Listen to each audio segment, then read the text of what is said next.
Hello guys, welcome back in Masoom learning academy channel. हमने video number 5 में क्या पढ़ा था? Management as a science. प्रबंध को क्या विज्ञान के रूप में मान सकते हैं कि नहीं मान सकते हो, हमने जाना और समझा। क्या मानेंगे कि नहीं मानेंगे। लास्ट में कंक्लूजन क्या निकला था? Management is a science. हाँ, मैनेजमेंट एक साइंस है but not a complete science. पूरी तरह से उसको विज्ञान नहीं मान सकते हैं। क्यों? क्योंकि ह्यूमन बिहेवियर पे क्या होता है? डिपेंड होता है मैनेजमेंट। ह्यूमन बिहेवियर कैसे होता है? अनप्रिडिक्टेबल होता है, जिसको हम प्रिडिक्ट नहीं कर सकते हैं। तो मैनेजमेंट साइंस को हम क्या मान सकते हैं? उसको और क्या बोल सकते हैं? उसको बिहेवियर साइंस भी बोल सकते हैं और सॉफ्ट साइंस भी कहा जाता है। अब किसकी बारी है? Management as a art. क्या प्रबंध को एक कला के रूप में मान सकते हैं कि नहीं मान सकते हैं, जानेंगे और वीडियो नंबर 6 में डिसाइड करेंगे। चलिए, तो सबसे पहले हमें क्या जानना चाहिए? कला किसे कहते हैं? कला जान लेंगे तब हम डिसाइड करेंगे क्या? मैनेजमेंट एट ए आर्ट मींस प्रबंध को कला के रूप में तब डिसाइड करेंगे। पहले आर्ट समझते हैं। आर्ट किसे कहते हैं, कला किसे कहते हैं? जैसे कि आप जानते हैं, हर एक व्यक्ति के अंदर अपना एक कला होता है और उसी कला को आप किस बेहतर तरीके से प्रस्तुत कर रहे हैं, अप्लाई करते हैं, उसको ही क्या बोला जाता है? आर्ट बोला जाता है, कला कहा जाता है। जैसे डांसिंग एक आर्ट है, सिंगिंग एक आर्ट है, टीचिंग स्टाइल भी एक आर्ट है और मिमिक्री करना भी एक आर्ट है। आपको किस तरीके से प्रस्तुत करते हो, ऑडियंस के सामने गाना कैसे गाते हो, डांस कैसे करते हो, वो आपके लिए क्या है? एक आर्ट है। वो आपके ऊपर डिपेंड है कि कैसे अप्लाई आप लोग करते हैं। ये कैसे लिया जा सकता है? सबसे पहले क्या, कोई भी आर्ट को, किसी चीज को सीखने से पहले क्या लिया जाता है? थ्योरेटिकल नॉलेज चाहिए हमें। क्या? सैद्धांतिक ज्ञान चाहिए होता है। वो कहाँ से मिलता है? किताबों से मिलता है, जिसके ऊपर बहुत बड़ी बड़ी किताबें लिखी गई हैं। बार बार ऑब्जर्वेशन होता है और लास्ट में एक्सपीरियंस से सारी चीजें को एक्वायर किया जाता है। एक सही कला करने के लिए, एक सही आर्ट को जानने के लिए, पहचानने के लिए। आप जानते हैं, पढ़ते हैं जरा।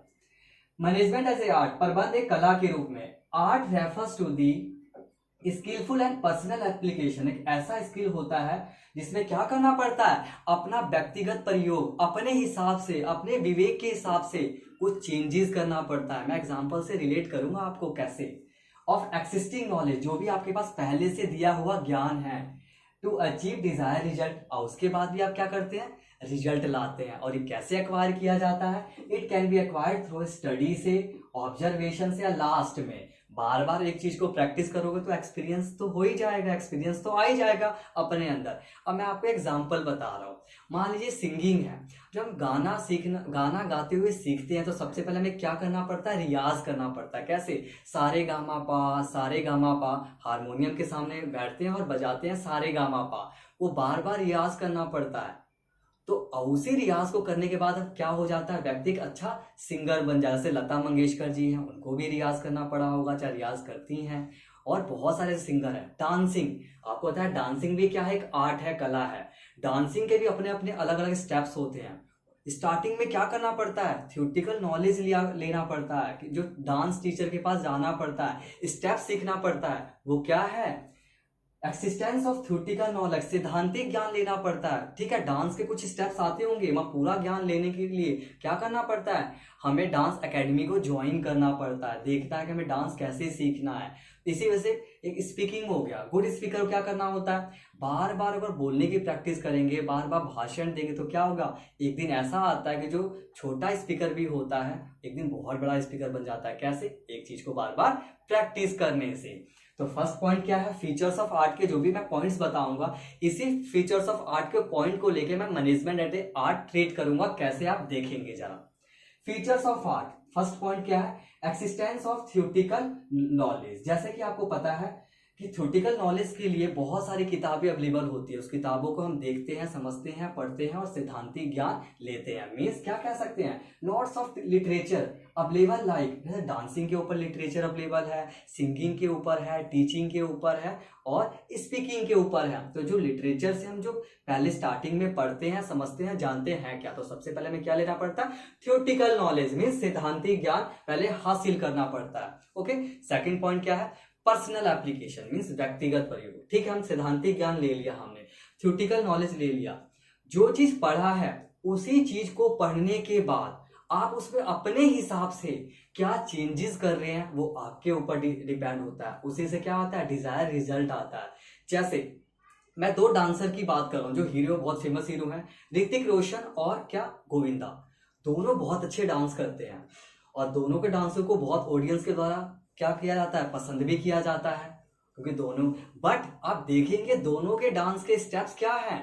दोनों ने डांस एकेडमी ज्वाइन किया होगा, डांस पहले स्टार्टिंग में सीखा होगा, थ्योरेटिकल नॉलेज ली होगी, बट स्टेप्स दोनों के अलग होने के बाद दोनों का स्टेप अलग होने का मतलब क्या है, उन्होंने अपने डांस में क्या लाया, पर्सनल एप्लीकेशन, अपने आप को चेंजेस करा, अपने माइंड का यूज करा, अपने विवेक को सोचा कि और अपने डांस में क्या बदलाव कर सकते हैं, क्या नई क्रिएटिविटी ला सकते हैं। ये कैसे आया होगा, बार बार प्रैक्टिस करने के बाद क्या आती है, क्रिएटिविटी आती है। जैसे मैंने बोला पर्सनल एप्लीकेशन, कुछ अपने हिसाब से चेंजेस किया और चेंजेस करने के बाद लास्ट में क्या आया, based on practice and creativity, bar bar practice करने से क्या आ गया, क्रिएटिविटी आ गई। मैं आपको और एग्जांपल ले सकता हूँ पर्सनल एप्लीकेशन, जैसे teaching style of two teachers can not be same. जो टीचर होता है, जिसका टीचिंग स्टाइल होता है, तो इन्हें सबका एक जैसा ही हो, पढ़ाते सब हैं मगर स्टाइल क्या होता है, सबका अलग अलग हो सकता है। मेरा अलग हो सकता है, किसी और टीचर का अलग हो सकता है, सेम चैप्टर को पढ़ाएंगे मगर तरीका अलग अलग हो सकता है। ऐसे ही मैं एग्जांपल और भी ले सकता हूँ, जैसे क्या, two motivators can not be motivate in same manner. जो मोटिवेटर होते हैं, जो मोटिवेट का काम करते, जरूरी नहीं है कि दोनों मोटिवेटर एक समय पर एक ही तरीके से क्या करें, मोटिवेट करें। वो क्या करते हैं, अपना पर्सनल एप्लीकेशन होता है, मेरा अपना एक तरीका है कि बच्चों को किस तरीके से पढ़ाना है कि बच्चों को समझ में आ जाएगा, अपना मैंने व्यक्तिगत प्रयोग किया। ऐसे मोटिवेटर क्या करता है, अपना पर्सनल स्किल को यूज करता है कि और हम क्या क्या चीजें ऐसे मिला दे, अब टाइम के हिसाब से, सिचुएशन के हिसाब से सोचता है और उसी चीज को क्या करता है, फॉलो करता है। वही क्या होता है, पर्सनल एप्लीकेशन। ये सब कैसे आता है, बार बार प्रैक्टिस करने से क्या आ जाती है, क्रिएटिविटी आ जाती है। मींस बार बार अभ्यास करने से क्या आता है, सृजनशीलता आती है। तो ये आपको मैंने क्या बताया, फीचर्स ऑफ आर्ट बताए कि आर्ट के कौन कौन सी विशेषताएं होती है। इसी विशेषताओं को लेके, फीचर्स को लेके मैं क्या ट्रीट करूंगा, मैनेजमेंट एज ए आर्ट, क्या प्रबंध को कला के रूप में मान सकते हैं कि नहीं मान सकते। अब लेते हैं फर्स्ट पॉइंट इसका, एक्सिस्टेंस ऑफ थ्योरेटिकल नॉलेज। जैसे एक ऑर्गेनाइजेशन में कोई मैनेजर ज्वाइन करता है तो कौन कौन से मैनेजर हो सकते हैं, मार्केटिंग मैनेजर, फाइनेंस मैनेजर और एडमिनिस्ट्रेशन मैनेजर, ये सारे मैनेजर होते हैं। स्टार्टिंग में जो भी मैनेजर एक ऑर्गेनाइजेशन को ज्वाइन करता है तो क्या होता है, स्टार्टिंग में इतना उनके पास एक्सपीरियंस नहीं होता है। वो क्या करते हैं, थ्योरेटिकल नॉलेज लेके आते हैं, बहुत सारी किताबें पढ़ते हैं।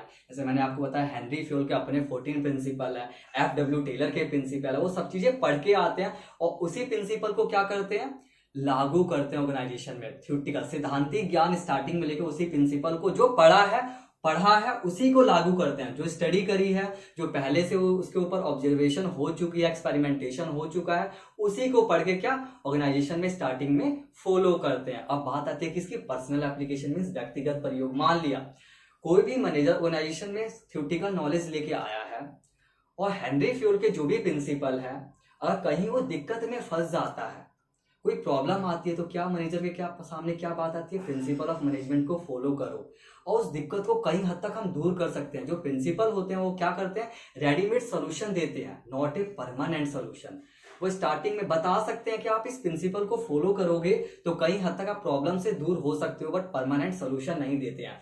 परमानेंट सोल्यूशन के लिए क्या करना पड़ता है, अपना विवेक का यूज करना पड़ता है, अपने माइंड को यूज करना पड़ता है, सिचुएशन के हिसाब से, सर्कमस्टांसेस के हिसाब से, ऑर्गेनाइजेशन में जो भी सर्कमस्टांसेस चलते हैं, जो सिचुएशन है उसके हिसाब से, उसी प्रिंसिपल में अपने हिसाब से क्या करना पड़ता है, चेंज करना पड़ता है। जो अपने हिसाब से चेंज किया वो क्या है, पर्सनल एप्लीकेशन है, मींस व्यक्तिगत प्रयोग है। ओके, चलिए लास्ट पॉइंट क्या है, based on practice and creativity.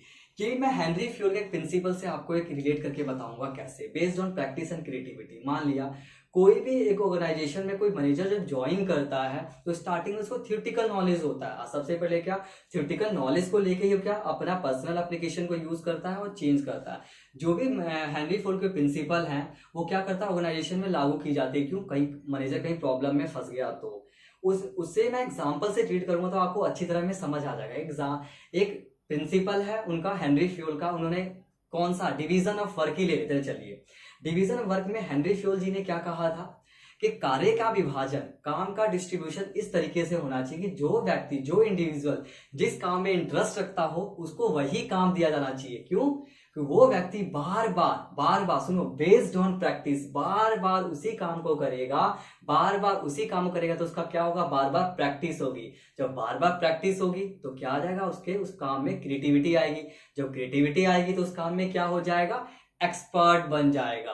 तो ये कहां से हमें पता चला, हेनरी फ्यूल के प्रिंसिपल से पता चला। बट मैं बार बार कहता हूं, जो भी प्रिंसिपल है वो अपने जो आजकल जो बिजनेस के इन्वायरमेंट होते हैं, बहुत सारे चेंज होते हैं, उसके हिसाब से अपने ऑर्गेनाइजेशन को ढालना पड़ता है। बहुत सारे इंटरनल पॉलिसीज होते हैं, एक्सटर्नल पॉलिसीज होते हैं, बदलाव होते हैं। जिस हिसाब से न्यू पॉलिसीज के हिसाब से अपने ऑर्गेनाइजेशन को नहीं चेंज करेंगे, न्यू पॉलिसी अडॉप्ट नहीं करेंगे, तो होगा क्या, हम अपने बिजनेस को, ऑर्गेनाइजेशन को सर्वाइव नहीं कर पाएंगे। जब सर्वाइव नहीं कर पाएंगे तो क्या मीन्स, प्रोडक्शन नहीं हो पाएगी, प्रोडक्शन नहीं हो पाएगा तो क्या, सेल नहीं हो पाएगा, सेल नहीं हो पाएगा तो क्या, अर्निंग नहीं हो पाएगा। तो क्या करना चाहिए, जो भी हमने प्रिंसिपल पढ़े हैं, जो भी हमने क्या सैद्धांतिक ज्ञान लिए हैं, उसमें अपना पर्सनल एप्लीकेशन लगाना चाहिए। उसी प्रिंसिपल को बार बार प्रैक्टिस करके क्या क्रिएटिविटी आती है। तो हमारा ऑर्गेनाइजेशन का जो हमने सोचा है कि लंबे टाइम तक क्या करना है, ऑर्गेनाइजेशन को सर्वाइव करके चलना है, लंबे टाइम तक उसको रखना है, जीवित रखना है, प्रॉफिट कमाना अधिक से अधिक, और बिजनेस को और ग्रोथ करना है।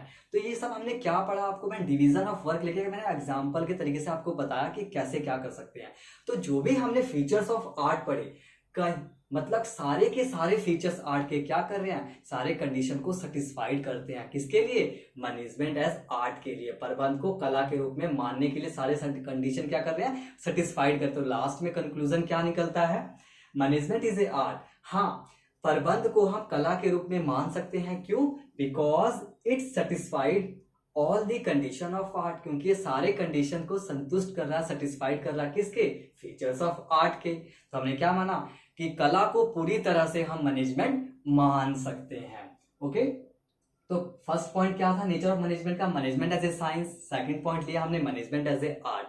मैनेजमेंट एज ए साइंस मैंने आपको बताया था, हाँ मैनेजमेंट इज ए साइंस है but not a complete science. तो क्या बोला था हमने, इसको बिहेवियर साइंस बोला जा सकता है, चाहे इसको सॉफ्ट साइंस बोला जा सकता है, पर पूरी तरह से साइंस नहीं है। मैनेजमेंट पूरी तरह से साइंस नहीं है, बट आर्ट तो है, क्योंकि ये सारे फीचर्स को सेटिस्फाइड कर रहा है आर्ट के, इसीलिए क्या है, मैनेजमेंट एज ए आर्ट। प्रबंध को एक कला के रूप में हम लोग मान सकते हैं, बिल्कुल मानना पड़ेगा।